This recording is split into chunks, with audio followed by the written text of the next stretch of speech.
मेरे ख्याल में इंडिया के जो इस वक्त मसला है इंडिया का सबसे बड़ा, इंडिया में मोदी सरकार है। एनुअल प्रेस रिलीज आया है इंडियन आर्मी चीफ का, which is very interesting to see. उन्होंने आईबीजीज की बात की है, 2025 कंप्लीशन की बात की है। How do you see that? ये है बेसिकली आईबीजीज है, इंटीग्रेटेड बैटल ग्रुप्स। ये तकरीबन ये पाकिस्तान के हवाले से भी 2009-10 में एक दफ़ा उन्होंने प्रोग्राम बनाया था कि हम ऐसे ग्रुप्स बनाएंगे जो कि इंडिया की डिफेंस कोर होगी, लेकिन it will be in a position for offensive attack, quickly mobilise हो सकेगी। ये 2018 2009-10 में 8 में ये इन्होंने इसके ऊपर काफी काम कर लिया था। और उस वक्त ये था कि इंडियन समझते थे कि अगर नॉन स्टेट एक्टर्स इंडिया पे हमला करेंगे तो, और उसको पाकिस्तान को कहते हैं कि कोई सपोर्ट करता है, तो हम आईबीजीज को मोबिलाइज करके पाकिस्तान की कोई टेरिटरी कैप्चर कर लेंगे। लेकिन आप सोचें कि पाकिस्तान किसी आइसोलेशन में चला गया है, मुझे नहीं लगता ऐसा। अच्छा। पाकिस्तान मिडल ईस्ट के साथ, पाकिस्तान चाइना के साथ, और पाकिस्तान ख़ासतौर पर अफगानिस्तान के साथ, पाकिस्तान ईरान के साथ, पाकिस्तान के जो रिलेशंस हैं उसको इंडिया ऐसे ओवर रूल करके माइनस नहीं कर सकता।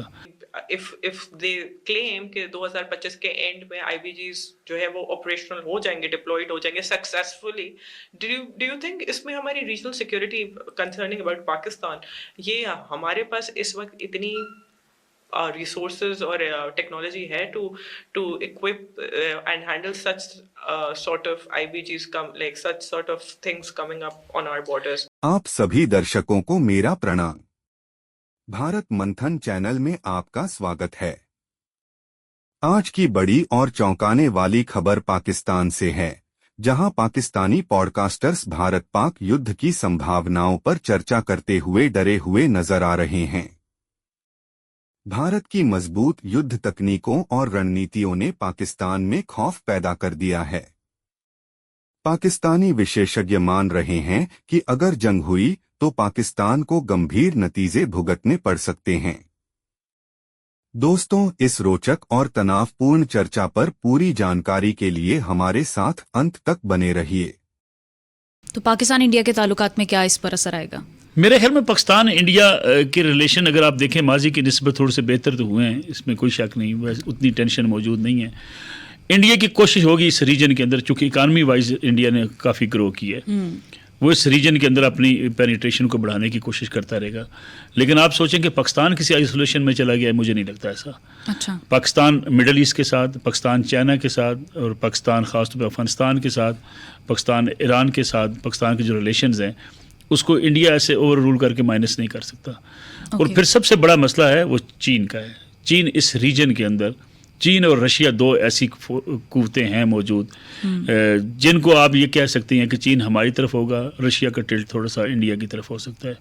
तो चीन की मौजूदगी में ऐसा नहीं हो सकता कि हिंदुस्तान के लिए बिल्कुल फ्री हैंड उसके लिए ऐसी माहौल बन जाए कि जिसका वो फ़ायदा उठा सके।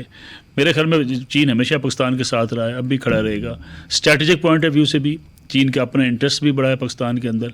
फिर आपका सी पैक, अगरचे सी पैक के रास्ते में रुकावटें आती रही, कुछ लोग कहते हैं फलां हुकूमत में कम हुआ ज़्यादा हुआ, लेकिन आप ये सोचें कि सी पैक मुकम्मल तौर पे बंद हो जाएगा, ऐसा मुझे होता हुआ दिखाई नहीं देता। ठीक, तो ये पाकिस्तान इंडिया के दरमियान जो कश्मीर का, ऑक्यूपाइड कश्मीर का मामला है, आप क्या समझते हैं कि ये हमेशा से एक टेंशन रहेगी? कश्मीर जब तक, मेरे ख्याल में कश्मीर, पाकिस्तान और हिंदुस्तान तीनों फ्रीक मिल बैठ के कोई इसका सोल्यूशन नहीं निकालते, उस वक्त टेंशन तो मौजूद रहेगी। ठीक। और हिंदुस्तान के लिए भी ये मुश्किल है कि वो पाकिस्तान को एक फ्रीक मान के पाकिस्तान की बात सुने, कश्मीरियों की बात सुने। लेकिन कश्मीरियों को जब तक आप इतना दबाए रखेंगे, उनको आप उनका हक नहीं देंगे, उस वक्त तक तो ये टेंशन इंडिया के लिए भी मौजूद रहेगी। कभी इंडिया उनकी चीज़ों पे काबू पा लेता है, कभी चीज़ें फिर से दोबारा से अपना शुरू हो जाती हैं। लेकिन मेरा ख्याल में ये दोनों ममालिक के माबैन एक टेंशन है। मुस्तकबिल करीब में इसका कोई हल ऐसा नज़र नहीं आता। ना पाकिस्तान कुछ देने की पोजीशन में, ना हिंदुस्तान कुछ देने की पोजीशन में। भारत ने तो खेलों को भी सियासत की नज़र कर दिया। मेरे ख्याल में इंडिया के जो इस वक्त मसला है इंडिया का सबसे बड़ा, इंडिया में मोदी सरकार है।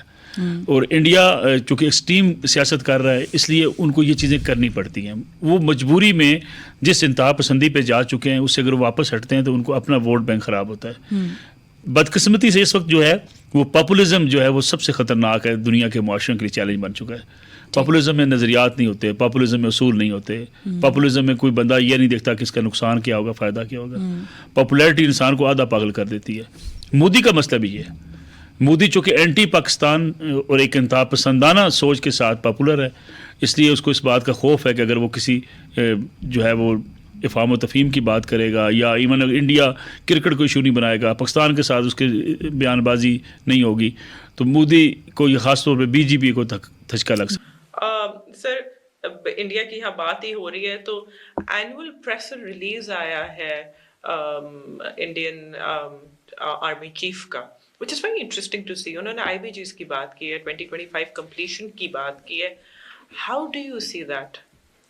देखिए जी, ये जो IBGs है ना, वो कहते हैं जी कि हम चाइना के मुकाबले में, ये है बेसिकली IBGs है इंटीग्रेटेड बैटल ग्रुप्स। ये तकरीबन ये पाकिस्तान के हवाले से भी 2009-10 में एक दफ़ा उन्होंने प्रोग्राम बनाया था कि हम ऐसे ग्रुप्स बनाएंगे जो कि इंडिया की डिफेंस कोर होगी, लेकिन it will be in a position for offensive attack, quickly mobilise हो सकेगी। ये 2018 2009-10 में 8 में ये इन्होंने इसके ऊपर काफी काम कर लिया था। और उस वक्त ये था कि इंडियन समझते थे कि अगर नॉन स्टेट एक्टर्स इंडिया पे हमला करेंगे तो, और उसको पाकिस्तान को कहते हैं कि वो सपोर्ट करता है, तो हम IBGs को मोबिलाइज करके पाकिस्तान की कोई टेरिटरी कैप्चर कर लेंगे। क्योंकि ये 2002 में ऐसे हुआ था कि पाकिस्तान ने और इंडिया ने जब अपनी फौजें बॉर्डर पे लेके आए तो India took 15 days to mobilize forces and reach the border, और पाकिस्तान बड़ी जल्दी इंडियन बॉर्डर पे आ गया। तो वो समझते हैं कि वो जो एलिमेंट ऑफ सरप्राइज है वो खत्म हो गया पाकिस्तान के लिए। सो नाउ दे बिलीव कि IBGs को आप जो है वो जो डिफेंस फोर्सेज है इनको आप इंगेज करें, डिफेंस फोर्सेस को, और इनको कैपेबिलिटी दें।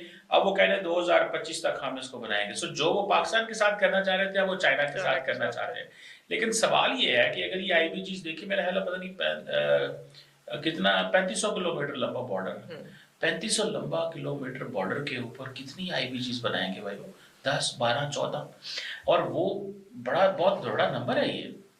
IBGs को ऑपरेशनल करने के लिए 3 कैपेसिटी चाहिए, डायरेक्टिव्स, मनूवरिंग टेक्नोलॉजी, ठीक है, और तीसरा एलिमेंट है कंबाइंड आर्म्ड फोर्सेस। क्या ये तीन एलिमेंट्स इंडियन आर्मी जो है वो डिप्लॉय कर सकती है इंटीग्रेटेड पाकिस्तान की साइड पे भी और ऊपर की साइड पर चाइना की साइड पे भी? इज इट पॉसिबल कि हो जाए? देखिए, ये कंबाइंड मैन्यूवरेबिलिटी की बात कर रहे हैं, टेक्नोलॉजी की बात कर रहे हैं, और चीज़ों की आप बात कर रहे हैं।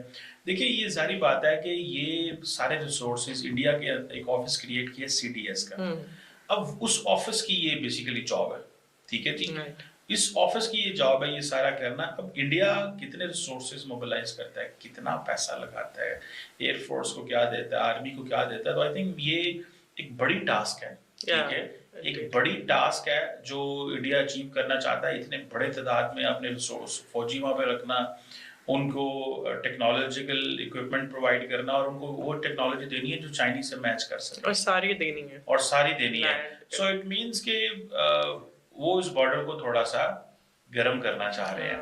और मैं तो सोचता हूँ कि अगर वो इंडियन बॉर्डर, वो चाइनीज बॉर्डर पे IBGs होंगे तो क्या गारंटी है कि पाकिस्तानी बॉर्डर पे नहीं होंगे? हो सकता है वो पाकिस्तानी बॉर्डर पे भी IBGs लगा दें। सो ये आप प्लान उनके लिए कर रहे हैं, लेकिन ये क्या गारंटी है कि ये IBGs पाकिस्तानी बॉर्डर पे नहीं होंगे? तो मैं तो समझता हूँ कि ये पाकिस्तान एंड इंडिया दोनों, चाइना दोनों के लिए तैयार हो रहे हैं। गो के वो बोलते रहे कि जी वो नहीं है। नहीं, लेकिन सर ये कहीं ना कहीं क्लेम भी करें कि पाकिस्तानी बॉर्डर्स के लिए भी हैं।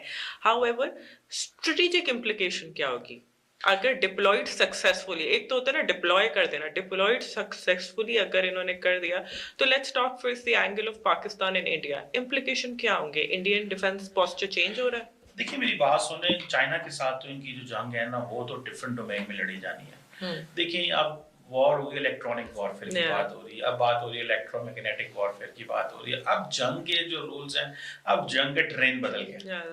तो मुझे ऐसे लग रहा है कि क्योंकि इंडिया के पास बड़ी फौज है, रिसोर्सेज कहीं ना कहीं तो मोबिलाइज करने हैं, तो मेरा ख्याल है कि ये बंदे यहाँ पे लगाना चाहते हैं, बट इन रियलिटी जंग इस डोमेन में होनी नहीं है, जंग किसी और डोमेन में होनी है।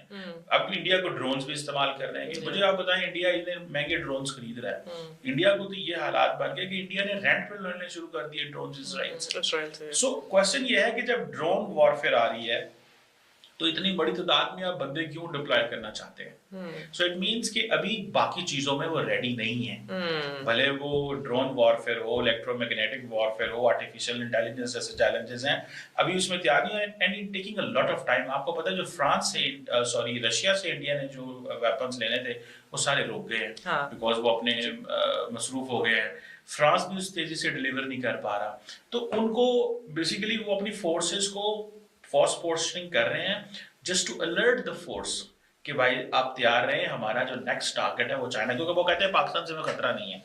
वो कहते हैं जी उनके पास भी न्यूक्लियर वेपन्स है, हमारे पास भी मिसाइल भी है, सारा कुछ है, तो हम नहीं अब जिसे ना कुछ करने जा रहे हैं। सो मुझे ऐसे लगता है कि वो ये फोर्स पोस्टिंग कर रहे हैं, लेकिन इन रियलिटी वो क्योंकि अभी वो जो नई डोमेन्स ऑफ वॉर है उसमें वो उस तरह टेक्नोलॉजिकली अपडेटेड नहीं है, so they will use the man power in that. So that means sir आपकी बातों से फिर ये समझ आ रहा है कि इंडिया पहले जैसे अपनी नैरेटिव बिल्डिंग करता है, यहाँ वो बॉर्डर्स पर ऑप्टिक्स बिल्डिंग कर रहा है, और फिर उसके बाद जो है प्रोबेबली इफ दे क्लेम कि 2025 के एंड में आईबीजीज जो है वो ऑपरेशनल हो जाएंगे, डिप्लॉयड हो जाएंगे सक्सेसफुली, डू यू थिंक इसमें हमारी regional security concerning about Pakistan, ये हमारे पास इस वक्त इतनी resources or technology है to equip and handle such sort of IBGs like such sort of things coming up on our borders? देखिए मैं आपको एक छोटी सी बात बता दूं, जब इंडिया आईबीजीज करता है ना तो हमारे पास एक चीज है, उसे कहते हैं हम शॉर्ट रेंज मिसाइल, ठीक है। अब हम क्या करते हैं कि हम ये समझते हैं कि अगर इंडिया ने आईबीजीज रखे और अगर इंडिया 8 डिफरेंट जगहों पे, 10 जगहों पे, 6 जगहों पे इतनी बड़े नंबर पे 20,000 25,000 फौजी रखता है और वो पाकिस्तान के बॉर्डर से 20-25 किलोमीटर या 30 किलोमीटर 50 किलोमीटर दूर है, तो हमारे पास एक छोटा सा मिसाइल है, उसे हम बोलते हैं नसर के नाम से, ठीक है। शॉर्ट रेंज मिसाइल है, उसे टैक्टिकल भी आप कह देते हैं। तो हम वो बेसिकली हमारा काम क्या है कि हम हर किस्म के एग्रेशन को और उसको रोकना चाहते हैं। वो कहते हैं कि हम सारा कुछ करेंगे लेकिन हम पाकिस्तान की जो न्यूक्लियर डॉक्ट्रिन है जो भी है उसको हम टच नहीं करेंगे। So under the nuclear overhang हर तरह की लिमिटेड स्केल वॉर जो है वो होगी। पाकिस्तान कहता है कि अगर ये इस तरह की चीज करेंगी तो हमारे पास शॉर्ट रेंज मिसाइल हैं, हम वो अगर चलाते हैं तो उनकी फोर्स को बड़ा नुकसान पहुंच सकता है। सो पाकिस्तान ने अपनी डिटेरेंस मेंटेन की हुई है और उस पर काम चल रहा है, अभी भी है। सो इंडियंस को इस चीज का पता है कि अगर आप वो यही कर सकते हैं जो उन्होंने 2019 में किया था कि 2 जहाज उड़े, किसी जगह पाकिस्तान पे अटैक किया और वहां से वापस चले गए, इससे ज्यादा नहीं हो सकता। और इसलिए आपको पता वो अपने राफेल भी खरीद रहे हैं, सारा कुछ कर रहे हैं, तो उसलिए पाकिस्तान ने अपनी कैपेबिलिटी काफी बना ली हुई है। सो मेरा ख्याल है कि Pakistan need not to worry on this, क्योंकि इंडिया के पास पैसा बहुत है, रिसोर्सेज बहुत है, वो बहुत खरीद रहे हैं, हमारे पास रिसोर्सेज कम है, लेकिन हम भी एक एक करके चीजें इकट्ठी कर रहे हैं, because when time will come तो